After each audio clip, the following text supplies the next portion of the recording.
নারী হয়ে নারীর পাশে দাঁড়ান, তাকে ভেঙে ফেলবেন না। সবচেয়ে কষ্টের বিষয় হলো এই সমাজে নারীদের সবচেয়ে বেশি কষ্ট দেয় অন্য নারীরাই। যেখানে আমাদের একে অপরের হাত ধরে এগিয়ে যাওয়ার কথা, সেখানে আমরা নিজেদেরকে নিজেরা টেনে নামাই।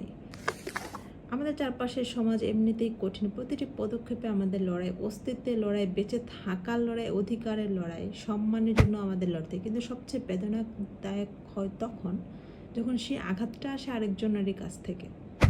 কেন আমরা একে অপরকে ছোট করি? কর্মজীবী নারীকে স্বার্থপর বলা হয়, আর গৃহিণীকে বলা হয় অলস। সাজগোজ করে দৃষ্টি আকর্ষণের চেষ্টা করছে, আর না করলে বলে অগোছালো।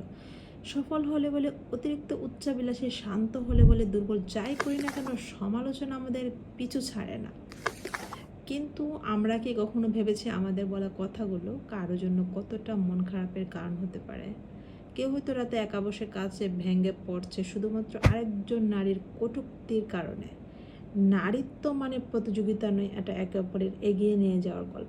একে অপরের শক্তি হয়ে উঠতে হবে, দুর্বলতা নয়। চলুন বদলে দিই গল্পটা, একে অপরের পাশে দাঁড়ায়, একে অপরকে সাহস দিই। যখন একজন নারী ভেঙে পড়ে, তখন শুধু সে একা ভাঙে না, তার ভেতরে হাজারো স্বপ্ন ভেঙে যায়। আমাদের শব্দগুলোকে অস্ত্র না বানিয়ে আশ্রয় বানানো দরকার।